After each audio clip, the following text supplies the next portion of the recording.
are Cloud Retainer's biggest pros and cons? That's what I'll be telling you today. Let's get into it.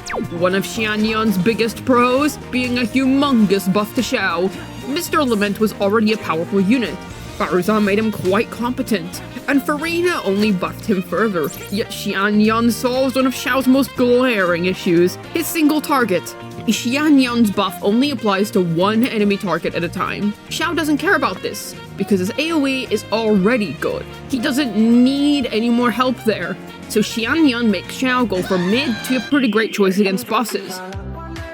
The reason why Grumpy Bird isn't good against bosses isn't his AoE nature, but rather because a plunge character like Xiao has to rely on a mechanic called collision. His plunged collisions are what allow him to have any meaningful use against bosses. Yet if Xiao misses his collision, then Kamisato Art. 0 damage! Cloud Retainer remedies this. She allows Xiao to get away with not needing to collide on bosses to do damage. She amps up his plunges so much, they compensate for collision loss. For reference, Xianyun specifically boosts plunges. Collision damage is the DPS from hitting enemies while you're still in mid-air. Plunging is the hit that happens when you strike the ground. Xianyun does not boost collisions. I'm going to make the bold claim, but Xiao will become a top carry because of this. Xianyun will enable one of the best teams in the game. With all the right tools, this mega carry comp will dish out some of the highest single target and AoE DPS in the game. Xianyun has made Xiao a unit to suit all scenarios. She will also create a very comfortable ER economy in the team. The team will have a whopping 3 Animos. Xiao, Faruzan, and Xianyun all have high Rex solo, but together, they'll all generate a bunch of particles. The team only has one weakness, and that's Xiao pushing enemies away from him, which are far apart on the arena. Since Xianyun doesn't have any grouping, this remains an issue of Xiao's general gameplay. Xianyun's healing is also slow and happens over time. This synergizes very well with Farina's fanfare gaining, and also makes Mayonnaise Hunter an amazing choice on Xiao, since the constant HP change will help him maintain the 4 pieces full effect. To all my fellow Xiao fans out there, we're eating good with Cloud Retainer's release. I mean, seriously, she cooks after all. Xianyun is also as stunning as fantasy itself, but not as stunning as Final Fantasy XIV. Final Fantasy XIV is an exciting open-world MMORPG which has the thrilling Dawn Trail expansion coming up this summer 2024. Play for exhilarating new pieces of Dawn Trail content, adding fresh new jobs such as the 2 DPS classes of Viper and Pictomancer, including a new playable race, a female Hrothgar. The new wonderful cities of Tuli, Yolao, and Solution 9 will find their ways into the game, with fantastic areas such as Urkel-Pacha, Yak-T'el, Kozama-Uka, Yok-Hoi, and Hanu-Hanu to explore. You can even befriend the new allies, such as the Moblins and Pelu. Not sold yet? Well, you get to play through 3 award-winning games for absolutely no cost at all. That's right, for free! The free trial includes content from the base game, which involves a Realm Reborn, and the first 2 expansions of Heaven's Ward and Stormblood. You can play up to level 70 with absolutely no limit on your game time.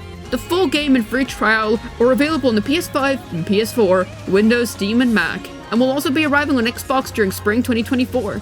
The game is rich with plenty of content and a variety of things to do. You can battle content at different levels of challenge, enjoy dungeons, trials, and raids. You can also indulge in crafting, glamour, seeing the wonderful sights of the world, and even play fun minigames in the Gold Saucer. And there's even more too. You can play all jobs on a single character. The free trial now has 16 different jobs to choose from, now including the Samurai and Red Mage from the Stormblood expansion. The full game has 20 jobs, with an upcoming 2 more being added in the Dawn Trail expansion. And since all jobs are playable on a single character, you don't need to make more characters to experience all the fun jobs the game has to offer. You could team up with your friends or play solo with NPCs, with a duty support system allowing you to party up with powerful NPCs in main story dungeons that let you progress at your own pace. The new expansion will be coming this summer 2024.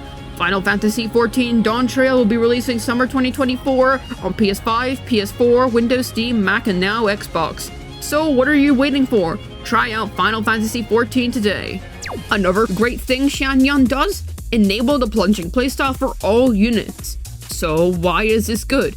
It gives Xianyun the chance to buff plenty of lesser loved units. Plunge is an extremely underutilized mechanic as a whole. Only one released character, being Xiao, takes advantage of it, and Garming will be the second plunge-based DPS released. Xianyun is able to creatively allow DPS units to explore plunges within their combos. Diluc and Fremine are prime examples. They generally don't see much play, but with Xianyun enabling plunges, these two fellows will be able to raise their ceilings. Another thing to know, plunging was essentially never considered when Hoyoverse designed past DPSs, but now that Xianyun is releasing and every unit will have access to the playstyle, future characters will have their design considered with plunging in mind, so Xianyun's pull value may very well increase over time. Take Gaming as the start of this. Plus, being Animo means that she can hold the infamous 4-piece Viridescent Venerer set, so she can fill the role of your Res Shredder as well. What about older DPS units, who won't benefit as much as the likes of Diluc? We can discover new, fun, Xianyun-based combos for them. I don't think Xianyun will be best in slot for anyone aside from Xiao, Gaming, and Diluc, but if you're into playstyles which are fun and different, Xianyun may be right for you. A worthy opponent. Also, because plunges are so unexplored, Hoyoverse has plenty of room to add fresh new plunge-related mechanics to the game.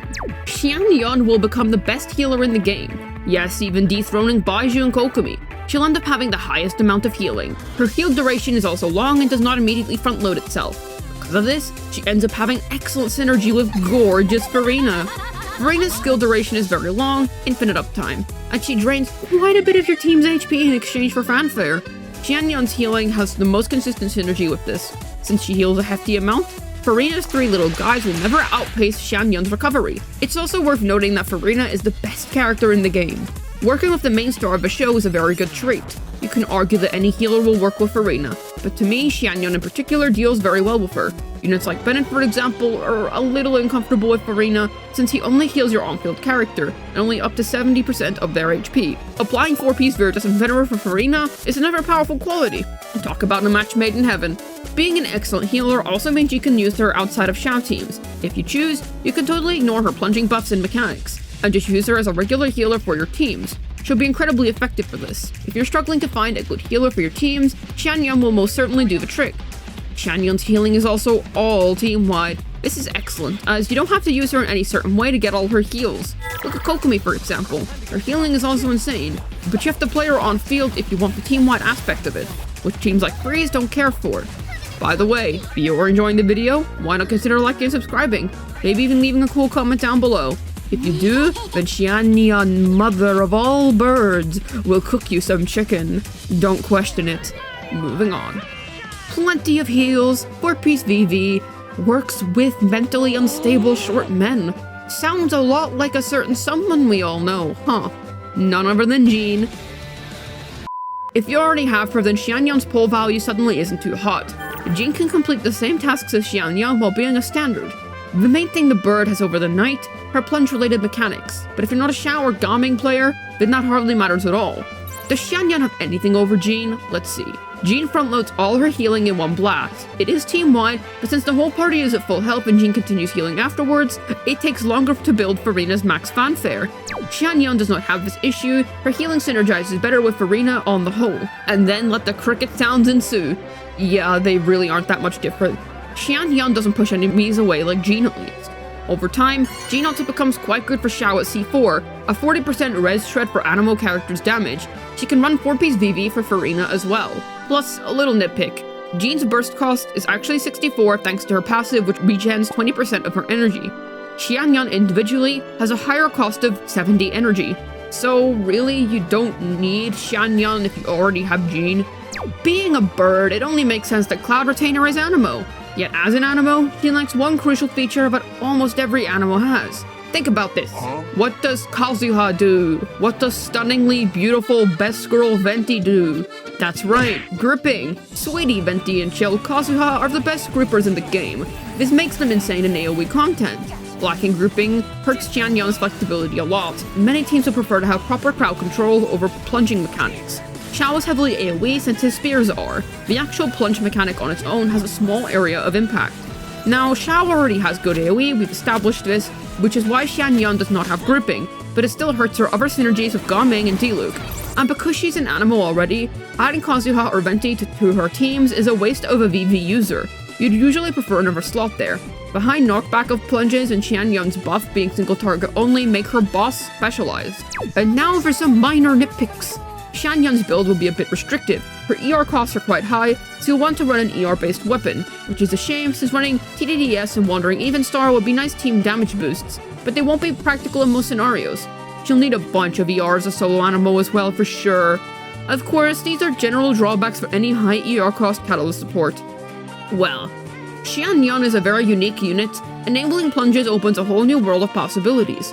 I will say her pull value isn't too hard if you're already fine with using Jean, but this is a way you can guarantee Jean is a limited 5-star if you don't have her already.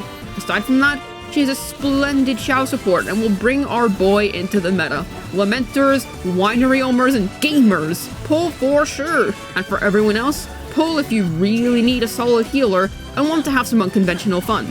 Hopefully this video was able to outline Xianyun's biggest pros and cons. Well then, this has been Juice, signing out.